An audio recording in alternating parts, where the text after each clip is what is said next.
Watch the next person who explains themselves to someone who already decided who they are. The slight lean forward, the voice climbing half a register, the same point restated 3 different ways, each version more careful than the last, as if the right combination of words is a key, and the other person is a lock that will finally click open. It never clicks. And the person explaining knows it won't somewhere underneath. But they keep going anyway because the alternative, to stop, to let the misunderstanding stand, to be seen wrongly and walk away, unbothered, feels less like maturity and more like death. You've done this not once as a posture.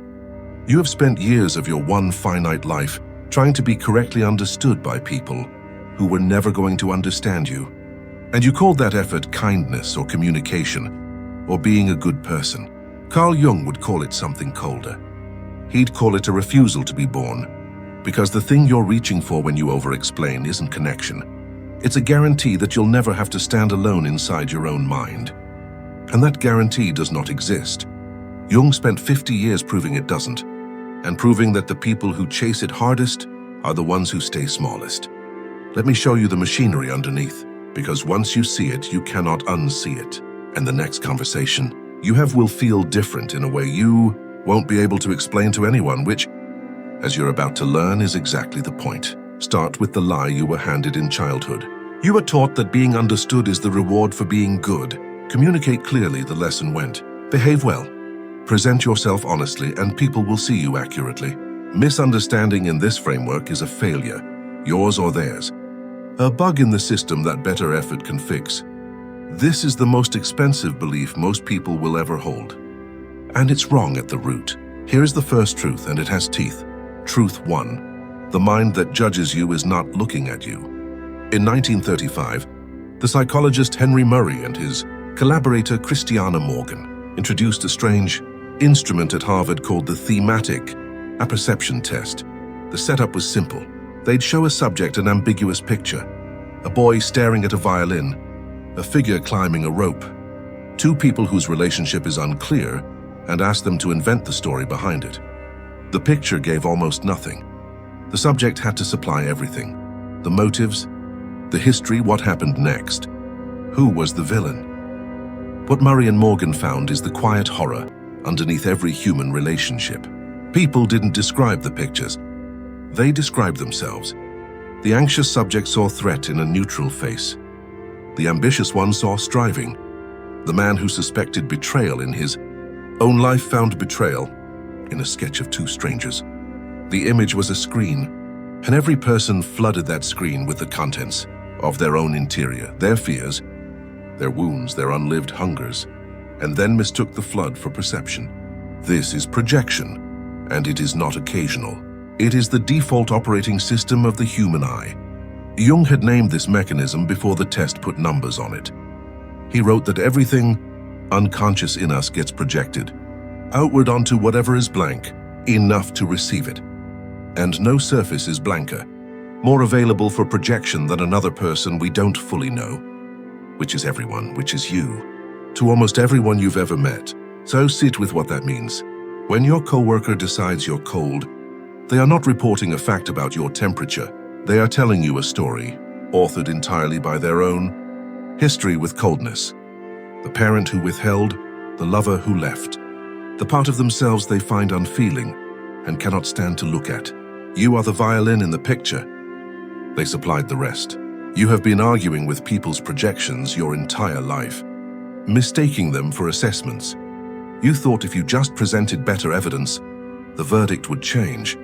But there was never a jury examining evidence. There was only a person looking into a mirror they believed was a window, narrating their own reflection and calling it you. There's a reason this is so hard to break.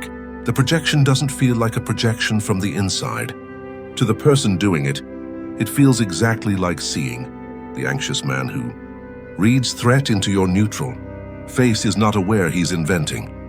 He experiences his fear as information arriving from the outside world, as obvious as the color of the wall. Jung's phrase for this was precise and chilling. He said, "The projection is not felt as such. It is experienced as a quality of the object." The story leaves your accuser's body so completely, that it lands on you and looks to them like it was always there.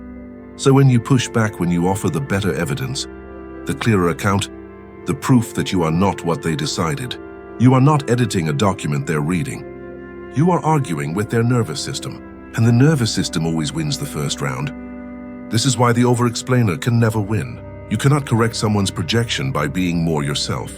The more clearly you show up, the more raw material you hand them to misread. Your honesty doesn't shrink the distortion. It feeds it. The harder you explain, the more there is to project onto. And now the obvious, devastating follow-up that almost nobody lets themselves think. If they're doing it to you, you are doing it to them. Every person you've ever been certain about, every read you trusted, every I just know what kind of person they are.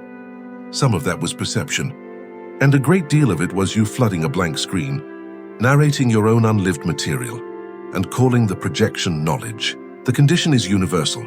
There is no clean window anywhere. There never was. Quick pause. If you've been watching Mindplicity for a while, you know I don't ask for much, but what I'm about to say matters, so listen for 30 seconds. YouTube demonetized this channel. The advertisers don't want this material reaching you. So everything I can't say here, raw, unfiltered, uncensored, unapologetic breakdowns, the algorithm punishes me for. That work lives on Patreon now. The members-only videos, the audio podcast, the full written scripts, the frameworks I can describe in public but can't actually teach in public. It's $4.99 a month. Less than a coffee for the half of this channel YouTube won't let me publish. If the public videos have been valuable to you, the inside is where the work sharpens. Link is in the description and pinned in the comments. The door's open. Back to the video. Truth 2. The gap between two minds cannot be closed. It can only be denied. The psychiatrist Irvin Yalom spent a career sitting across from dying patients, and he came to name a kind of aloneness most people never let themselves feel. Not the loneliness of having no one around, a deeper one. He called it existential isolation, the unbridgeable gulf between any one consciousness and any other. His point was simple and merciless. No matter how close you get to another person, no matter the love, the years, the bodies in the same bed, there remains a final gap that no intimacy crosses. You will die your own death. No one accompanies you into it. And in smaller form, you live your own life the same way, inside a sealed interior that no other mind has ever directly touched. Every word you've ever spoken was a flare fired across that gap, hoping someone on the far side saw roughly the right color. You never get to confirm they did. This is the thing the overexplainer is actually running from, not misunderstanding. Isolation itself. Each time you restate yourself, climb the register, reach for the magic phrasing, you are trying to build a bridge over a chasm that has no far bank. You're trying to be so perfectly understood that the aloneness dissolves in two minds, finally become one. It will not happen. And Yalom's clinical observation was that the patients who suffered most were not the ones who faced this gap. They were the ones who'd spent their lives frantically denying it, fusing with partners, drowning in groups, demanding to be completed by another person, and who arrived at the end having never once stood on their own ground, terrified because they'd never built the muscle to be alone with themselves. The demand to be understood by everyone is that denial dressed as a virtue. Jung put a knife in the same wound decades earlier, in one sentence. I want you to actually hear. He wrote that loneliness does not come from having no people around you.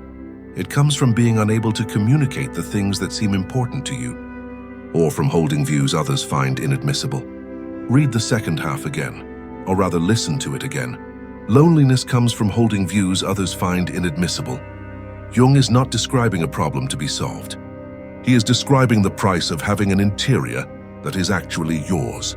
The more individual you become, the more your thoughts are genuinely your own and not borrowed from the crowd, the more of them will be untranslatable to the people around you. That is not a malfunction. That is the receipt for becoming a person, which means the loneliness you've been treating as evidence that something is wrong with you may be evidence of the opposite. It may be the first proof you've ever had that there's someone in there worth being lonely for. Let me show you what holding an inadmissible view actually costs, because there's a man whose entire life was destroyed by it, And his story is the cleanest illustration of this truth I know. Let me show you what holding an inadmissible view actually costs, because there's a man whose entire life was destroyed by it. And his story is the cleanest illustration of this truth I know. Vienna, 1847. A young Hungarian physician named Ignaz Semmelweis is working in a maternity ward where women are dying in horrifying numbers. In the doctor's clinic, as many as 1 in 6 new mothers die of childbed fever, putrid, feverish, gone within a day of giving birth. In the next clinic over, staffed by midwives, the death rate is a fraction of that. Same building, same patients, identical in every way but one. Semmelweis chases the difference like a man possessed. He rules out the air, the crowding, the position the women give birth in. Then a colleague dies, nicked by a scalpel during an autopsy, and Semmelweis sees with a clarity that must have felt like vertigo that his friend died of the exact same disease as the mothers. The doctors were performing autopsies on the dead. They're then walking straight to the delivery beds with the residue of corpses still on their hands. They were the carriers. They were killing the women they were trying to save. He orders his students to wash their hands in a chlorine solution. The death rate in his ward collapses from 18% to barely 1%. He has, by any honest measure, found the truth and proven it with numbers. And here is where the lesson turns black. The medical establishment does not thank him. It does not even calmly disagree. It is offended. The idea that respectable physicians, gentlemen, of science are carrying death on their own hands is inadmissible, not because the data is weak, but because the implication is unbearable. They cannot accept it without accepting that they have, for years, been the agents of the deaths they grieved, so they reject the man instead of the evidence. They mock him. They drive him out of Vienna. There is a name for what happened to him. Now psychologists call it the Semmelweis reflex mole, the reflexive, almost physical rejection of new evidence simply because it contradicts what one already believes. The man's own tragedy became the label for the mechanism that destroyed him. Watch what being misunderstood did to a person who could not let it stand. Semmelweis grew louder. He fired off open letters to the great obstetricians of Europe, calling them irresponsible murderers, partners in a massacre. He was right. And being right while being unheard ate him alive. He drank, he came apart. In 1865, his own colleagues and his wife committed him to an asylum, where the guards beat him.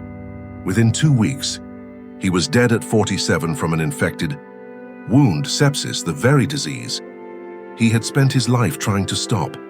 It would take 20 more years, and Pastor, before the world admitted he had been right the whole time, sit with the cruelest part of it. The thing that broke Semmelweis was not that he was wrong. It was that he was right alone and could not bear to be misunderstood about something that mattered so much. The demand to be understood, even in service of a truth that would save thousands, turned a brilliant man into a raving one, and then into a corpse. The truth survived him just fine. He did not survive the need to be seen holding it. You are not fighting to save mothers from childbed fever. Your stakes are smaller, but the mechanism in you is identical, and it will hollow you out the same way if you let it. The world's refusal to understand you is not always solvable by being louder, clearer, more obviously correct. Sometimes the view is simply inadmissible to the people in front of you, and the only question left is whether you can hold it without it destroying you. Now we go down a layer most people never reach. Truth 3. The crowd offers to end your isolation. The price is yourself. Jung lived through the rise of the totalitarian state, and he watched something that made his blood run cold. He watched millions of individuals dissolve almost overnight into a mass, and he understood the trade they were making, not at gunpoint, but eagerly, with relief. The mass offered them the one thing every isolated human secretly craves: to be completely understood. Inside the crowd, you are never misread because you have stopped having a private self to misread. You think what it thinks. You hate what it hates. The unbearable gap between you and everyone else vanishes because there is no longer a you standing apart to be separated from them. Jung called this absorption a kind of psychic death, a social de-differentiation, the surrender of the individual to the herd in exchange for the warm narcotic of total belonging. This is the deepest reason the need to be understood by everyone is dangerous, and it's the part the self-help books will never tell you. The wish to be fully understood and the wish to disappear into the crowd are the same wish. Both want the gap gone. Both will trade your individuality to get it. The person who must be understood by all is, underneath, a person auditioning to be absorbed, sanding off every edge that might not translate until there is nothing left that's distinctly theirs. Jung's whole life's work, the thing he called individuation, was a refusal of this trade. To individuate is to consent to the gap, to become so fully and specifically yourself that you become, by definition, partially incomprehensible to others, and to stop experiencing that incomprehension as a wound. He said that most people will do anything, no matter how absurd, to avoid facing their own souls. Joining the crowd is the most absurd thing of all and the most popular, because the crowd is precisely where you never have to meet yourself. Here's the test, and it's uncomfortable. The next time you feel the pull to soften a real opinion so a group will keep nodding at you, pay attention to what that pull actually is. It is not politeness. It is the herd reaching up through you, offering to take the weight of being a separate person off your shoulders. The offer feels like warmth. It is anesthesia. But we are still not at the bottom. There's one more layer, and it's the one that turns this whole thing around and points it back at you. Truth 4. The understanding you demand from others is the understanding you refuse to give yourself. Why does any of this hurt so much? Why does being misunderstood feel less like an inconvenience and more like a small annihilation? Jung's answer is the most unsettling idea in this entire video. You don't actually want to be understood by other people. You want other people to understand the parts of yourself that you have refused to look at. He described the human personality as built around a shadow. Everything about yourself you've judged unacceptable and shoved out of sight. The cruelty you won't admit, the envy, the ambition you call something gentler, the neediness, the rage, the hunger that doesn't fit your image of who you are. You don't destroy that material by hiding it. You bury it alive and it does not stay buried. Now watch what Jung saw happen next, and watch it carefully, because you do this every day. Whatever you cannot stand to see in yourself, you project onto others, and then you condemn them for it. Jung used the harshest possible image. He said, "We look at the brother within us and call him Raka," an old word of contempt. We rage against him, and we refuse to admit we ever met this least among the lowly inside ourselves. The thing you most despise in other people is, with eerie reliability, the thing you've exiled in yourself. So follow the circuit all the way around. You demand to be understood, but understood by whom? By people whose own vision is flooded with their own buried shadows. People constitutionally incapable of seeing you clearly because they can't see themselves clearly. You are begging the blind to confirm your reflection. And the reason you need them to do it is that you won't do it yourself. You've outsourced the one job no one else can perform. The work of looking at the whole of who you are, the buried parts included, and not flinching. This is the eureka, and it's brutal. The hunger to be understood is the shadow's hunger to be witnessed by anyone other than its owner. You'll accept being seen by a stranger, a partner, a crowd, anyone, as long as it spares you from being the one who has to turn around and look. Jung wrote a line that closes this loop completely. He said, "Knowing your own darkness is the best method for dealing with the darkness of other people." Sit with the implication. The person who has met their own shadow stops needing the world to understand them because they've already done the understanding themselves in the only room where it was ever possible. They have given themselves the witnessing they used to extract from everyone else. And so the desperate reaching simply stops, not through discipline, but through completion. This is why the most self-possessed people you've ever met seem strangely indifferent to being understood. You assumed it was confidence or arrogance, or that they simply didn't care what others thought. It's none of that. They are not indifferent. They are finished. They've already had the conversation you keep trying to have with other people. But they had it with themselves and it ended. There's nothing left to outsource. Let me give this a face because Jung lived it. For years, Jung carried ideas he was certain no one around him could receive. Visions, intuitions, an entire interior world that, if he spoke it aloud, would have cost him his standing as a respectable scientist. He wrote that as a child he already felt alone and remained so all his life because he knew things and had to hint at things that others knew nothing of and, for the most part, did not want to know.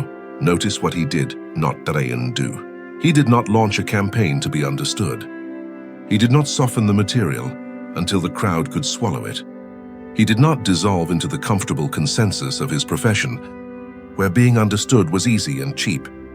He went the other direction entirely, into deeper solitude, into the work no one was asking for, into a privacy so total he built a stone tower at Bollingen with his own hands and lived in it without electricity, where, he said, the silence surrounded him almost audibly.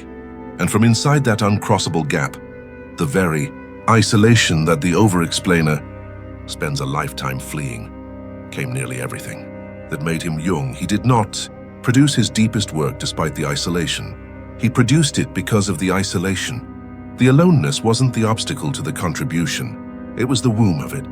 That is the part they don't tell you. The gap you're so afraid of is not empty. It is the only space large enough to grow something that is actually yours. Every person who has ever made something true had to first stop running from that room and move into it. So here is where all four truths collapse into one. Being misunderstood is not a problem to be solved. It is the permanent weather of being a distinct human being. The mind judging you is busy narrating itself. The gap between you and others has no bridge. The crowd that promises to close that gap will take yourself as payment. And the understanding you keep demanding is a job you abandoned, the work of meeting your own shadow that you've been trying to make other people do for you. The exhaustion you feel after trying so hard to be understood isn't the exhaustion of failing. It's the exhaustion of attempting something that was never possible with people who were never equipped to do a task only you could do. You can put it down now. Not by becoming cold, not by deciding people don't matter. That's just the crowd's anesthesia in a different costume. Numbness pretending to be freedom. You put it down by going into the room you've avoided and giving yourself the thing you've been begging strangers for. You become the one who finally looks at the whole of you and stays. And on the day that work is even partly done, something strange happens to every conversation afterward. The desperation drains out of it. You can let yourself be seen wrongly and feel almost nothing because the verdict you were chasing has already been delivered by the only judge who was ever in a position to deliver it. Here is the thought I want to leave sitting in your chest. The people you have spent your life trying to be understood by were, all along, just as alone inside their own minds as you are inside yours, firing their own flares across the same dark gap, hoping someone caught the color. You were never separated from them by your strangeness. You were joined to them by it. The isolation you thought made you defective is the single most universal thing about being human. Everyone is in their own sealed room. The difference is only this. Some people have made peace with the walls and started, at last, to furnish the place. Most spend their whole lives pounding on them, demanding to be let into a room next door that does not exist. Decide which one you'll be. You don't have forever to choose.